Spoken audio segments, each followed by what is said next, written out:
घर का बंटवारा। अरे विनोद, तूने हलवाई को सारा सामान तो दे दिया है ना? अक्षय की शादी में कोई कमी नहीं रहनी चाहिए। आखिर सबसे छोटा भाई है तुम सबका। हाँ माँ, आप चिंता मत करो, मैं पूरा ध्यान रखूंगा। मंगल बेटा, तूने तो कहा था कि फूल का ऑर्डर दे दिया है, यहाँ तो फूल पहुँचे ही नहीं। अब क्या बहू की विदाई के बाद फूल आएंगे? माँ, मैंने अभी बात की है फूल वाले से, वो रास्ते में ही है।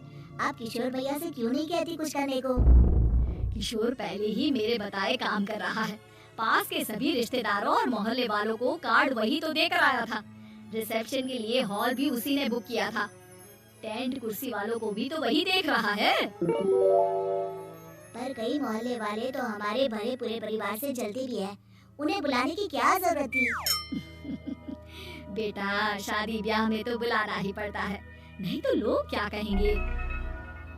दादी दादी देखो ना, हलवाई अंकल हमें लड्डू नहीं दे रहे, आप इनको डांटो ना। अरे चैन सुख दे देना बच्चों को लड्डू, क्यों तंग कर रहा है इन्हें? बीबी जी, मैं कहाँ मना कर रहा हूँ, लेकिन लड्डू बनते ही ये बच्चे उठा उठा कर खा लेते हैं। अरे मैं तो इन्हें थाल में रख के परोस भी नहीं पा रहा। भागो, अब कोल्ड ड्रिंक पीने चलते हैं। भागो भागो, अब कोल्ड ड्रिंक पीने चलते हैं। जैसे कि आप देख रहे हैं, आज इस घर के सबसे छोटे बेटे अक्षय की शादी है। घर में बहुत चहल पहल है। कुलभूषण की बीवी कमला को फुर्सत ही नहीं है कामों से, लेकिन कुलभूषण और घर के बाकी लोग कहाँ हैं? आइए देखते हैं।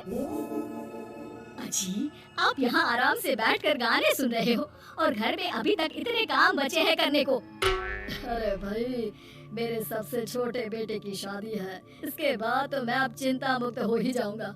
और फिर घर में तुम हो, बेटे बहुएं हैं, तुम लोगों के होते हुए मैं क्यों काम करूं? मैं तो शान से बेटे की शादी में जाऊंगा तैयार होकर। अरे ठीक है, अब आप आराम ही कीजिए। एक बार अभिषेक की बीवी आ जाए, फिर मैं भी आराम करूंगी और मेरी चारों बहुएं पूरे घर की जिम्मेदारियां संभालेगी। इतना कहकर कमला वापस अपने काम में लग जाती है। बेटा भी, तू अब तक तैयार नहीं हुआ? किससे बात कर रहा है फोन पर? तैयार कैसे हूँ? सैलून जाने से तो आपने मना किया है, क्योंकि मुझे हल्दी लग चुकी है। भाभीयों को देखो, सुबह से पार्लर में है।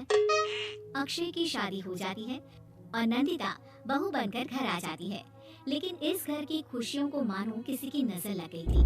नंदिता के आने के बाद आए दिन घर की शांति भंग होती रहती। अपने माँ बाप की इकलौती बेटी को इतने बड़े परिवार की जिम्मेदारियाँ कहाँ संभालनी थी? अभी देखो ना, मेरे हाथों की मेहंदी भी अभी नहीं उतरी है और तुम्हारी मम्मी ने मुझे घर के कामों में लगा दिया। मैंने सोचा था कि घर की सबसे छोटी बहू होने के कारण मुझे सब पलकों पर बिठा के रखेंगे, पर यहाँ तो पलक झपकने की भी फुर्सत नहीं मिलती। देखो नंदू, शादी के पहले ही मेरे घर वालों ने तुम्हें और तुम्हारे पेरेंट्स को बता दिया था कि मैं जॉइंट फैमिली में रहता हूँ, तो फिर अब ये शिकायत क्यों? और फिर तुमसे पहले मेरी भाभी भी तो आई थी शादी करके, उन्होंने तो कभी कुछ नहीं कहा। नंदिता तब तो चुप हो जाती है, लेकिन ऐसा बहुत दिनों तक नहीं चलता। अरे नंदिता, माँ बाबूजी की दवाई का टाइम हो गया है, उन्हें दवाई दे आओ और उसके बाद सबके लिए नाश्ता बना देना। पर भाभी, मैं तो अभी अपना फेवरेट सीरियल देख रही हूँ, प्लीज मेरी जगह आप कर लो ना ये काम। ठीक है, मैं तेरी जगह माँ बाबूजी को दवाई दे आती हूँ और नाश्ता बना लेती हूँ। तू मेरी जगह पूरे घर की डस्टिंग करके 5 बच्चों को स्कूल के लिए तैयार करके भेज देना और दोपहर का खाना बनाने के बाद कपड़े धोकर सुखा देना। उसके बाद हम दोनों मिलकर बाजार जाकर सब्जी ले आएंगे, फिर डिनर की तैयारी कर लेंगे और उसके बाद बस बस भाभी, मैं माँ बाबूजी को दवाई देकर सबके लिए नाश्ता बना देती हूँ। हे भगवान, ये कहाँ लाकर फंसा दिया मुझे।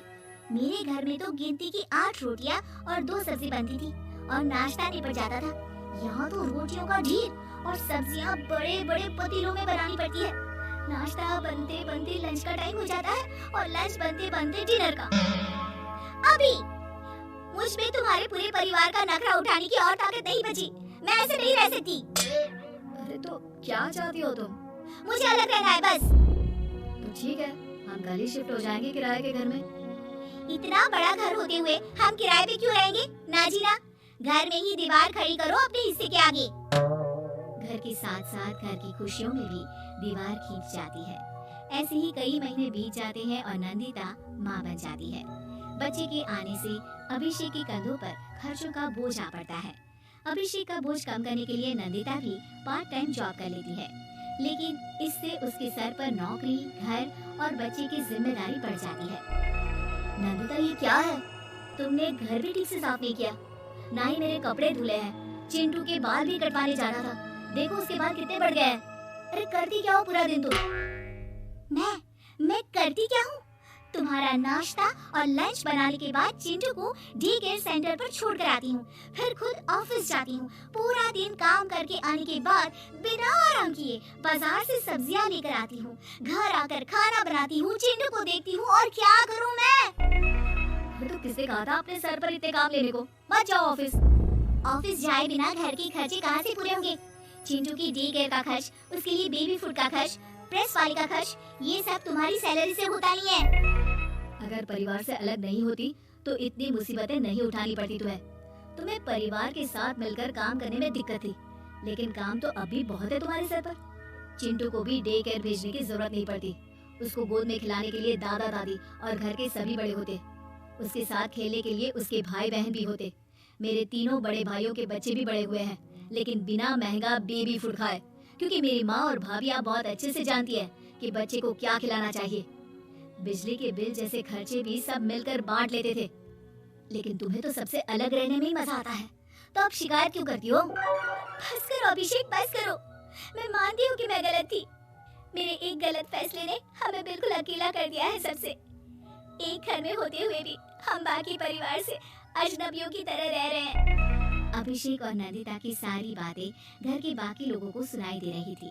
तभी कमला बोल पड़ती है, अरे नंदिता बहू, किसने कहा कि तुम अकेले हो? तुम्हारा इतना भरा पूरा परिवार है ना तुम्हारे साथ। हम तो बस ये चाहते थे कि तुम अपनी गलती समझ जाओ। अगर हम तुम्हें समझाते तो शायद तुम ना समझती, लेकिन अपनी गलती का एहसास तुम्हें खुद हो गया है, तो अब तुम समझ चुकी हो परिवार में एक साथ रहने का मोल क्या होता है। मम्मी जी, मुझे माफ कर दीजिए, अब ऐसा दोबारा कभी नहीं होगा। अरे माफी बाद में, पहले मेरा पोता जरा मेरी गोद में तो दे, और तू जाकर सबके लिए चाय बना ला।